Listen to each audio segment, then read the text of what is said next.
जी अपने चैनल से सभी का स्वागत करती हूँ। एक सोहर लेके आई हूँ आप लोगों के लिए, कृपया पूरा सुनिएगा और हमारा सहयोग करिएगा। मैं रेखा पांडे अपने चैनल पर सभी का स्वागत अभिनंदन करती हूँ। एक सोहर सुनाने हम दोनों बहनें चल रहे हैं। ये दोनों चैनल, इनका भी चैनल है, मेरे ही चैनल पर जाएगा और मेरे भी चैनल पर जाएगा। कृपया आपसे पूरा सुनेगा, सपोर्ट कीजिएगा। चैनल पर नए हैं तो प्लीज सब्सक्राइब जरूर कीजिएगा। जेठई कई धूप हरियात घुंघुरी तरापैत घुंघुरी तरापई हो बहिनी बहिया पकड़ी रमणी करत सीता जी गर्भ से लवती नहीं लवती नहीं चितनी हो बहिनी बहिया पकड़ी रमणी करत सीता जी गर्भ से सीता जी गर्भ से लवती नाही चितय लवती नाही चितयनी हो बनवा पैठी सीता रोवैत बन पात झड़ी गए बन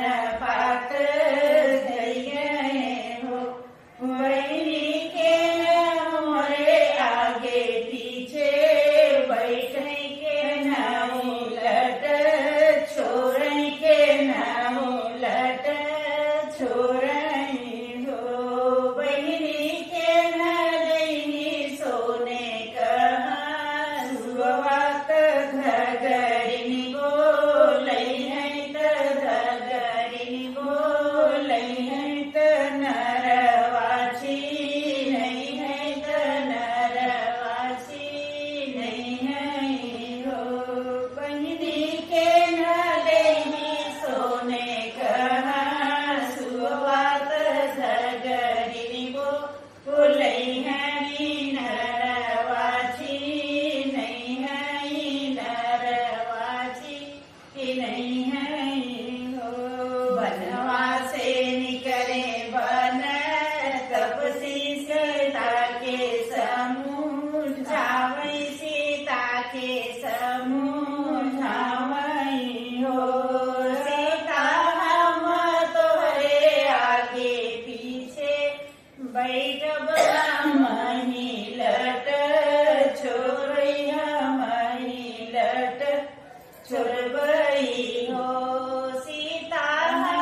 जावई हो गुरुजी नाही फुलय जोदिया मानत कैसे लवटी जावई कैसे लवटी जावई हो अग्नि के कुंड राम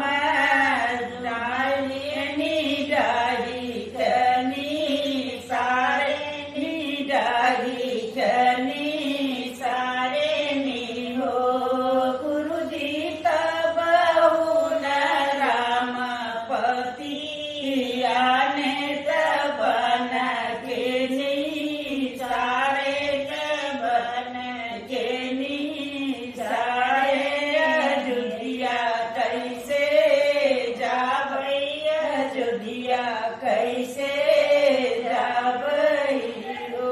जय श्री राम। कमेंट में जरूर बताइएगा कि सुन कैसा लगा।